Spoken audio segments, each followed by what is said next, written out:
नमस्कार, आप देख रहे हैं दिल्ली लाइव। मैं हूं आपके साथ उन्नति भटनागर। बुलेटिन की शुरुआत करते हैं दिल्ली से महत्वपूर्ण खबर के साथ, जहां दिल्ली के तालकटोरा स्टेडियम में 2 दिन चलने वाले G20 इंटरनेशनल फूड फेस्टिवल की आज से शुरुआत हो गई है। इस फूड फेस्टिवल में देश के 14 राज्य और 11 होटल भाग ले रहे हैं। इसके अलावा कृषि मंत्रालय भी अपने स्टॉल लगा रहा है। यहाँ 43 फूड स्टॉल अंतर्राष्ट्रीय और भारतीय पारंपरिक खाद्य पदार्थों पर केंद्रित होंगी। फेस्टिवल में गुजरात, तमिलनाडु, तेलंगाना, दिल्ली, पंजाब, बिहार, कश्मीर, उत्तर प्रदेश, केरल, कर्नाटक, महाराष्ट्र, राजस्थान, मणिपुर और मेघालय राज्य शामिल हैं। सिर्फ ये जानकारी नहीं है कि आप अगर मिलेट्स को इम्पोर्टेंस देंगे तो आपके जो एग्रीकल्चर पे इसका क्या लाभ है, बाकी चीज़ों में क्या लाभ है। वाटर, देखिए पानी की समस्या सबसे बड़ी मानी जाती है। और दूसरा मैं समझता हूँ कि जो मैं तो हैरान हूँ कि हमारे जो क्यूलिनरी एक्सपर्ट्स हैं जो आज यहाँ पे इन्हें शानदार उन्होंने ये एग्जीबिशन की है, क्या क्या बना रहे हैं मिलेट से। इस बार G20 की अध्यक्षता कर रहा है और प्रधानमंत्री नरेंद्र मोदी का सपना है कि भारत को आत्मनिर्भर बनाया जाए। और इस वक्त हम NDMC में मौजूद हो और यहाँ पे G20 इंटरनेशनल फूड फेस्टिवल का आयोजन कराया जा रहा है। करीब 4 देशों के अलग अलग जो स्टॉल है वो लगाए गए हैं। वहीं भारत की बात करें तो करीब 14 राज्यों के स्टॉल लगाए गए हैं। लेकिन सबसे खास बात है, जब अनाज की बात होती है, जब खाने की बात होती है, तो बिहार के लिट्टी चोखा अपने आप में प्रसिद्ध है। और यही कारण है कि जब केंद्रीय मंत्री हरदीप सिंह पुरी यहां से गुजर रहे थे, उन्होंने लिट्टी चोखा का आनंद लिया। और यहाँ पे देखिए लिट्टी चोखा बनाया जा रहा है, यहाँ पे लिट्टी बनाई जा रही है और यहाँ पे चोखा भी रखा गया है। और अपने आप में ये जो स्टॉल है आकर्षण का केंद्र है, क्योंकि मोटे अनाज की अगर हम बात करें, प्रधानमंत्री ने जिक्र किया कि मोटे अनाज को बढ़ावा देना है। और यही कारण है कि लगातार जो विदेशों से भी लोग यहाँ पे पहुंच रहे हैं और यहाँ पे लुत्फ उठा रहे हैं। और जिस तरीके से बिहार की बात करें, और अमित कुमार जी हैं यहाँ पे, उनसे बातचीत कर लेते हैं। अमित कुमार जी यहाँ पे लिट्टी चोखा परोस रहे हैं, चूंकि आकर्षण के केंद्र भी है। अमित जी, किस तरीके से देखते हैं यहाँ पे आप लोगों ने स्टॉल लगाया है, केंद्रीय मंत्री अभी यहाँ पे पहुंचे हुए थे, उन्होंने आनंद भी लिया, क्या कुछ खासियत है इस लिट्टी चोखा की?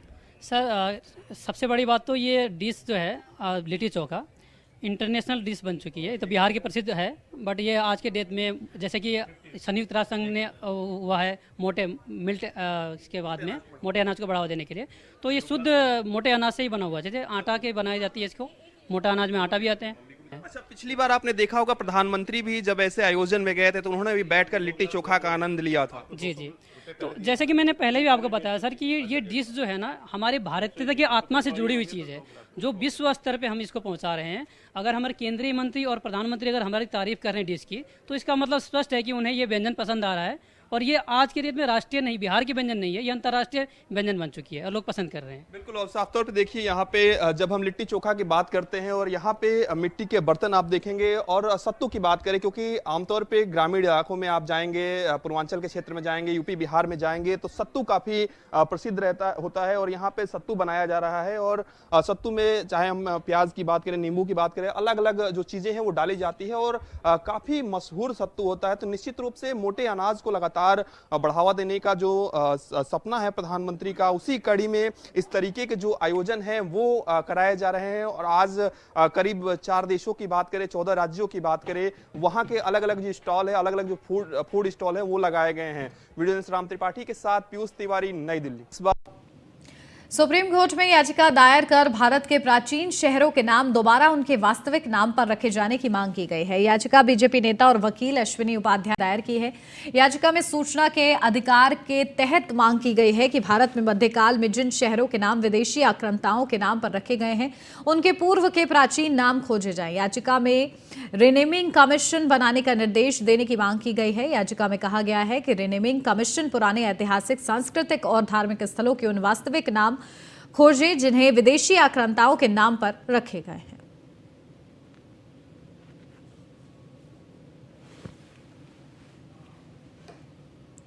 दिल्ली घराना द्वारा आयोजित इंडिया गेट के कर्तव्य पथ पर हिंदुस्तानी शास्त्रीय महोत्सव दिल्ली दरबार का रंगारंग कार्यक्रम शुभारंभ हुआ उसका, जहां दिल्ली दरबार का उद्देश्य हिंदुस्तानी शास्त्रीय संगीत के पुनर्जागरण में मदद करना है। दिल्ली दरबार उस खुली आंखों के सपने की परिणति है जिसे उस्ताद इकबाल अहमद खान ने वर्तमान पीढ़ी विशेषकर युवाओं को हमारी सदियों पुरानी भारतीय संस्कृति और शास्त्रीय संगीत से जोड़ने के लिए देखा था। दिल्ली दरबार का दूसरा संस्करण आजादी का अमृत महोत्सव संस्कृति मंत्रालय भारत सरकार के तत्वाधान में आयोजित किया जा रहा है।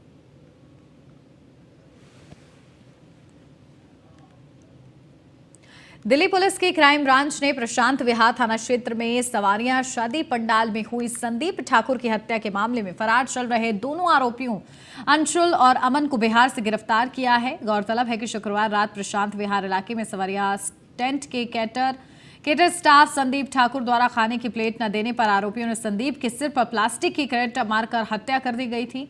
इस मामले में सीसीटीवी में 2 आरोपी अमन और अंशुल संदीप ठाकुर के साथ मारपीट करते दिख रहे थे, जिसके बाद से लगातार पुलिस की टीम यूपी बिहार में छापेमारी कर रही थी, जिसके बाद दिल्ली पुलिस की क्राइम ब्रांच को दोनों आरोपियों को दबोचने में सफलता मिली है।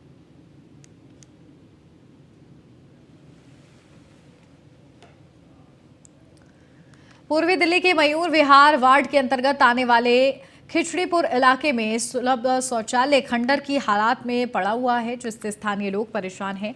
वहीं इसके खिलाफ लोगों ने आज नगर निगम के खिलाफ नारेबाजी की और साथ ही शौचालय को जल्दी खुलवाने की मांग की। स्थानीय लोगों का कहना है कि हमने कई बार यहां के विधायक और पार्षद को इसकी जानकारी दी है और जिसके बाद भी कोई जनता की समस्या सुनने नहीं आता है। तो उसे बंद कर देते हैं। दूसरा नंबर आप बिल्कुल ही खंडल कर दिया, उसका गेट भी सारे बेच लिए। आपके एरिया में एकमात्र एमसीडी का यही शौचालय है? यही शौचालय है और ये भी बंद पड़ा है। अब कहाँ जाएं ये बताओ, कहीं तो हो। शौचालय हमारा बंद कर रखा है, कह रहे थे काम चलेगा काम चलेगा, अभी तक तो इसमें कुछ भी नहीं दिख रहा। हमें ये बंद करके रख रखा है और हमारे घर में बच्चे हैं छोटे छोटे, हमें बहुत तकलीफें झेलनी पड़ रही है। उधर जाते हैं दूसरे शौचालय में, वो लोग बातें बनाते हैं एक दूसरे की और यहाँ पे पानी नहीं रहता और ये 4 साल से बंद कर रखा है।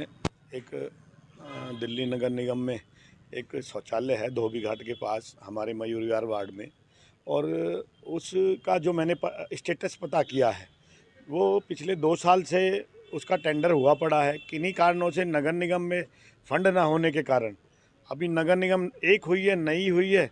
मैं भी अभी जल्दी में बना हूँ, तो मुझे लगता है तो राजधानी दिल्ली के इंडिया हैबिटेट सेंटर में डिजिटल पेमेंट समृदेश उत्सव यात्रा और प्रगति को गति देने के लिए कई डिजिटल की दुनिया में बैंकों को भी सम्मानित किया गया और G20 की अध्यक्षता में रेल संचार एवं IT मंत्रालय के केंद्रीय मंत्री अश्विनी वैष्णव ने हरी झंडी दिखाई है। बहुत ही मैं आज बहुत खुशी के साथ आपके सामने पेश करना चाहूँगा कि आज माननीय प्रधानमंत्री श्री नरेंद्र मोदी जी के डिजिटल इंडिया विजन में एक और बहुत ही सुंदर कड़ी जुड़ी है।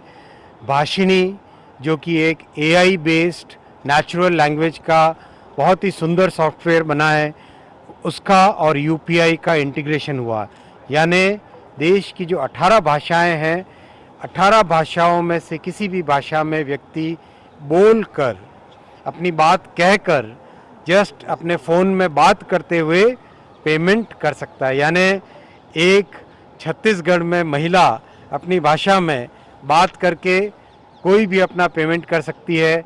उड़ीसा के आदिवासी गांव में एक आदिवासी महिला अपनी बात करके अपनी भाषा में पेमेंट कर सकती है। वो बहुत बड़ा प्रधानमंत्री श्री नरेंद्र मोदी जी के डिजिटल इंडिया विजन की बहुत बड़ी उपलब्धि है। और दूसरी बात आपके सामने रखना चाहूँगा, करीब 10-12 महीने पहले डिजिटल क्रेडिट के लिए, जैसे डिजिटल पेमेंट हुआ है, वैसा ही डिजिटल क्रेडिट के लिए एक बहुत बड़ी पहल की गई थी। उसमें अच्छी सक्सेस हुई है, बहुत अच्छे थिंकिंग हुई है और बहुत उसके पीछे जो फंडामेंटल कंस्ट्रक्ट्स है उसके वो रेडी हो गए। अब 2023 के इस वर्ष में G20 की अध्यक्षता वाले वर्ष में प्रधानमंत्री श्री नरेंद्र मोदी जी की नेतृत्व में डिजिटल क्रेडिट पे बहुत काम किया जाएगा और अगले 10 से 12 महीने के अंदर अंदर डिजिटल क्रेडिट का एक बड़ा मूवमेंट तैयार किया जाएगा, जिसमें NPCI जिन्होंने UPI में काम